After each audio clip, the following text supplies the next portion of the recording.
এরই পাশাপাশি দোলের দিনে টিটাগড়ে হাড়হিম হত্যাকাণ্ড ঘটে গেছে। তৃণমূল কাউন্সিলর ঘনিষ্ঠকে কুপিয়ে খুনের ঘটনা।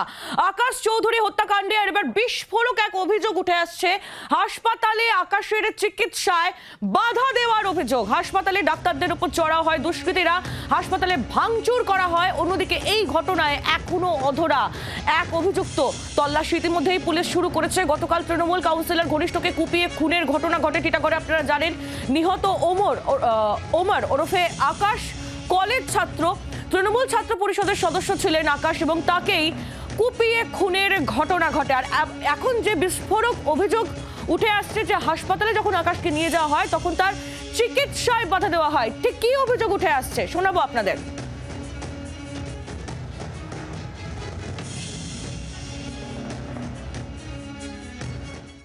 আমাদের সেই স্কোপটাই দেওয়া হয়নি। ডাক্তারবাবুরা যখন স্যালাইন নিয়ে ওনারা পেশেন্টকে নিয়ে বেরিয়ে চলে যাচ্ছিলেন, তো ডাক্তারবাবুদের বোঝাবার চেষ্টা করছিলেন, সেই জন্য ডাক্তারবাবু স্যালাইন সেট নিয়ে বেরিয়ে এতখানি পর্যন্ত চলে এসেছিলেন। কিন্তু সেই সময় ডাক্তারবাবু যখন স্যালাইন চালাবার চেষ্টা করছিলেন তখন ডাক্তারবাবুকে ওনারা আঘাত করেন, মারধর করেছেন।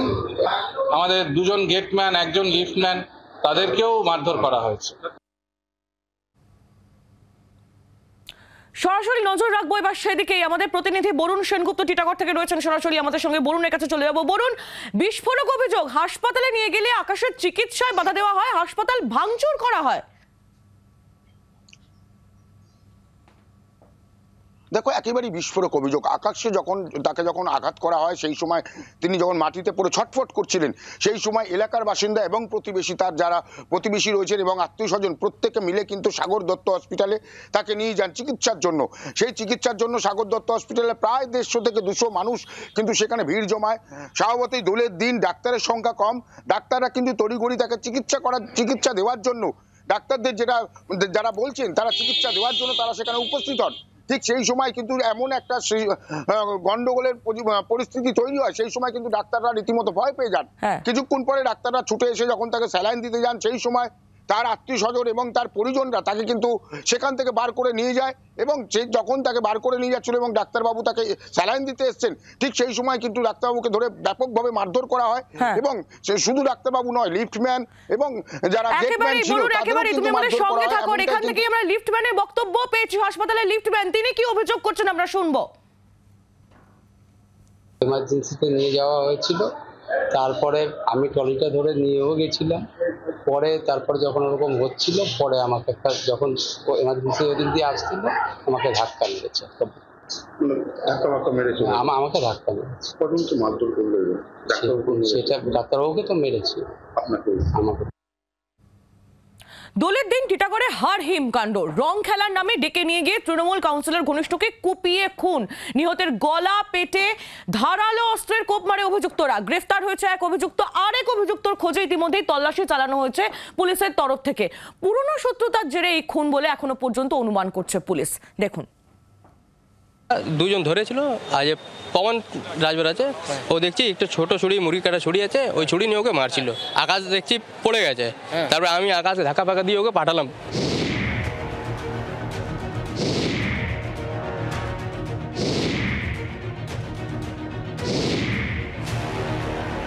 ফের টিটাগড়ে খুন।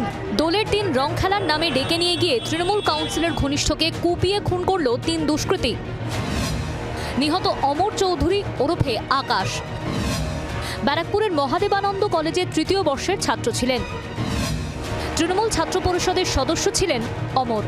গলায় ছুরি না খুর মেরেছে, এই পাশে। আর A to Z ক্রিমিনাল, সব সময় এদের কাছে ছুরি, বোম, এনি টাইম মেশিন থাকে। একে নিয়ে গেছিল। হ্যাঁ, এই ভাই মেরেছে আমাকে। আমার ভাই ডাইরেক্ট নাম ধরে বলেছে, ওই পবন কানহাই রাজ তিওয়ারি। প্রত্যক্ষদর্শীদের দাবি, অমরকে ধারালো অস্ত্র দিয়ে কোপায় অভিযুক্ত পবন রাজভর। অপর 2 অভিযুক্ত রাজ তিওয়ারি ও কানাই সাউ অমরের হাত চেপে ধরেছিল। আমি যখন পাড়াতে যাই তখন দেখছি এখানে পুরো গলা থেকে রক্ত বেরোচ্ছে, এই সাইড দিয়ে পুরো গলা থেকে রক্ত বেরোচ্ছে, আর পেটটা পুরো মানে ফেটে গেছে ওর পেটটা পুরো। গত 31শে ডিসেম্বর এই যুবকের সাথে যারা খুনি বা যারা অভিযুক্ত তাদের একটা বচসা হয়েছিল এমনটা জানা যাচ্ছে স্থানীয় বাসিন্দাদের থেকে, এবং সেই ঘটনার পরিপ্রেক্ষিতেই আজকের ঘটনা ঘটানো হয়েছে কিনা সেটা খতিয়ে দেখছে পুলিশ। দুপুর 1টা থেকে 2টোর সময় হোলি খেলার সময় বচসা বাঁধে এবং সেই সময়টি ধারালো অস্ত্র দিয়ে অমর চৌধুরী যে ভিকটিম তাকে আঘাত করা হয় এবং সেই রক্তের দাগ এখনো কিন্তু এখানে রয়েছে। পুলিশ পুরো জায়গাটাকে ঘিরে রেখেছে।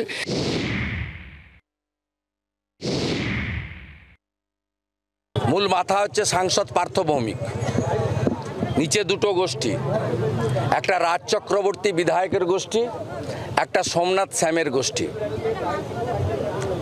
তার নিচে দুটো গোষ্ঠী, একটা বিকাশ সিং কাউন্সিলরের গোষ্ঠী, একটা বিষ্টু সিং কাউন্সিলরের গোষ্ঠী। দুজনেই মামাটি মানুষ। কে দখল করবে ইলেকট্রো স্টিল কাস্টিংয়ের কারখানা, জয়শ্রীর কারখানা, সেই জন্য এই খুনাখুনি। আমি সঙ্গে সঙ্গে স্পটে যাই, পুলিশ প্রশাসন ছিল, পুলিশ প্রশাসনকে বললাম, ওরা বললো যে না, যে মেরেছে তাকে আমরা অ্যারেস্ট করে নিয়েছি। কোনো রাজনৈতিক সম্পর্ক না দাদা, এটা যে ছেলেটা মেরেছে সেটা ক্রিমিনাল, সে কয়েকদিন আগেই জেল থেকে ছাড়া পেয়ে এখানে থাকতো। অভিযুক্ত পাবন রাজভরকে গ্রেফতার করা হয়েছে পুরনো শত্রুতার জেরে খুন বলে অনুমান পুলিশের। ব্যুরো রিপোর্ট, জি 24 ঘন্টা। বাংলার আওয়াজ, বাঙালির আবেগ, জি 24 ঘন্টা।